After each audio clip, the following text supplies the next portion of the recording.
নমস্কার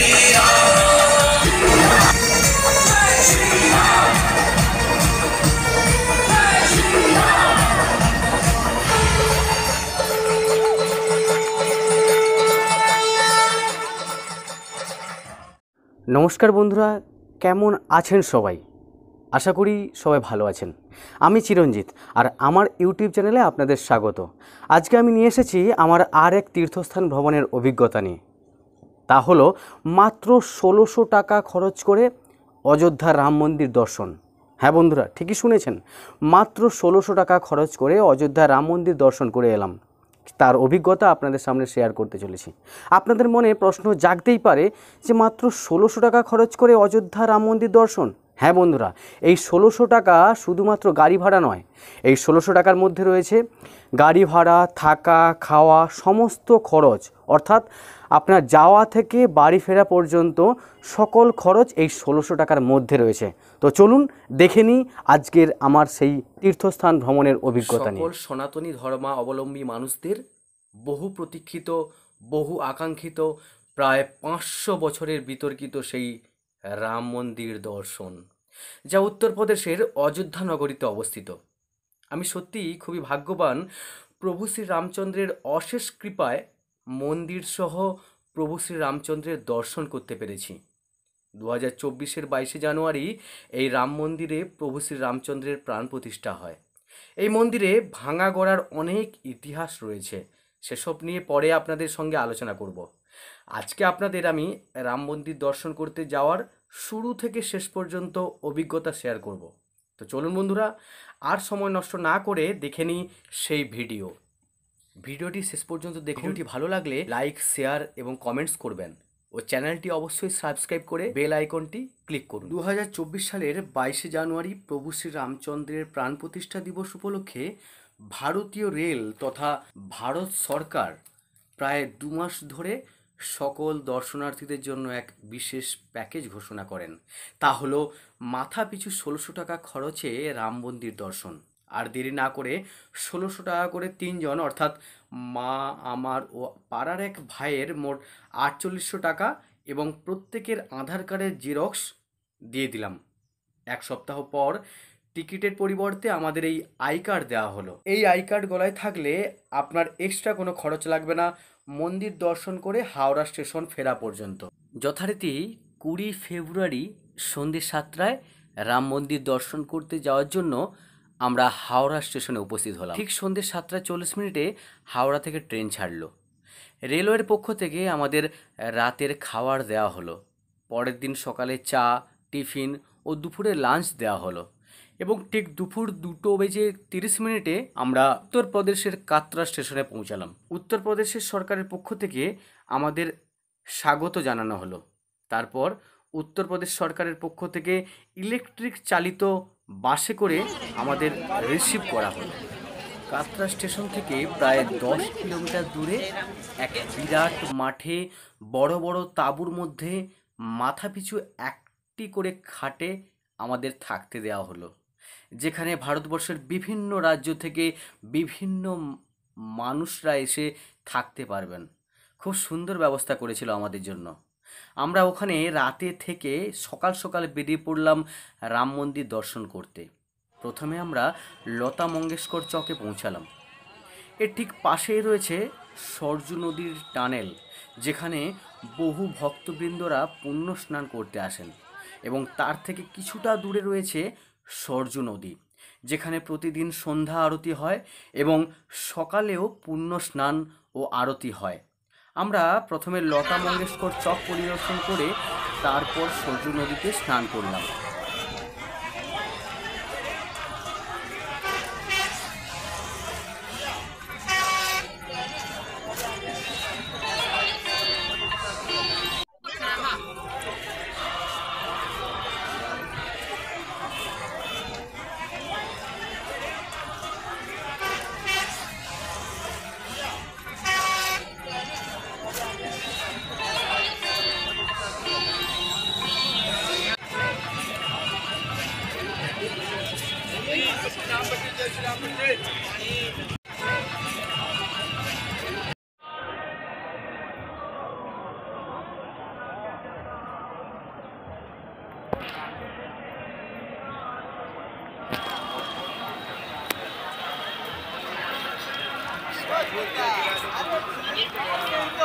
চলো, আরে সেই দিকে চলো, সেই দিকে স্নান করবে, চলো।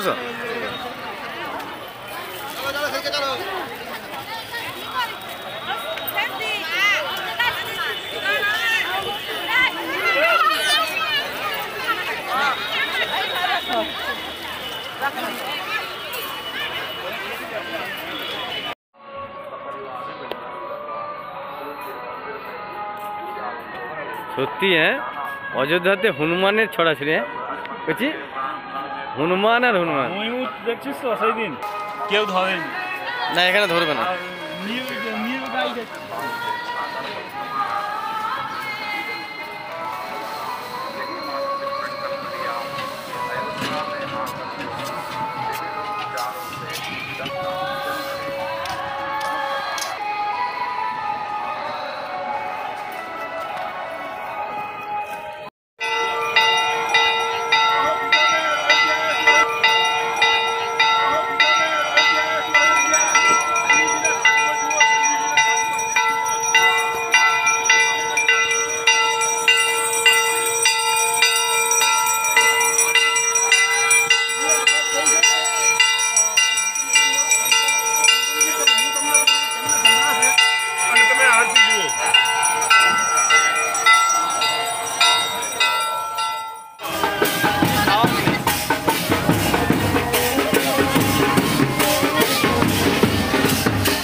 এবং তার ঠিক পরেই আমরা প্রথমে রাম ভক্ত হনুমান মন্দিরে দর্শন ও মন্দিরে পুজো দিই।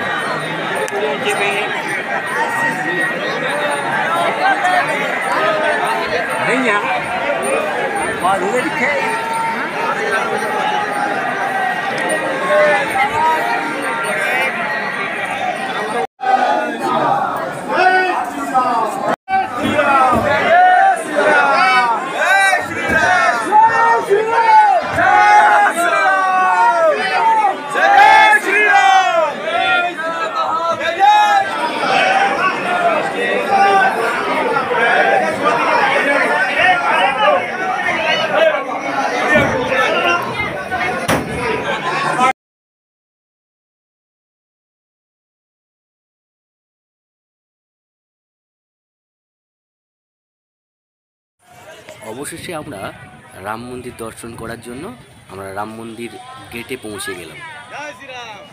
দেখুন বন্ধুরা, রাম মন্দির দর্শন করার জন্য প্রচণ্ড ভিড় উপচে পড়েছে। এইভাবে অনেকটা ভেতরে হাঁটার পর মন্দির দেখতে পাবো আমরা, এবং ভেতরে যেহেতু মোবাইল ফোন এবং ক্যামেরা অ্যালাও নেই, তাই আমরা ভেতরের কোনো ছবি আপনাদেরকে দেখাতে পারলাম না বন্ধুরা। এবং মন্দির দর্শন করার পর আমরা আবার ফিরে এসেছি। ফিরে আসার সময় আমরা মহারাষ্ট্রবাসীর সাথে আমাদের আলাপ হয়। এই হলো স্বামী স্ত্রী, যেনারা মহারাষ্ট্রবাসী। আর এদিকে মায়ের সাথে আমি।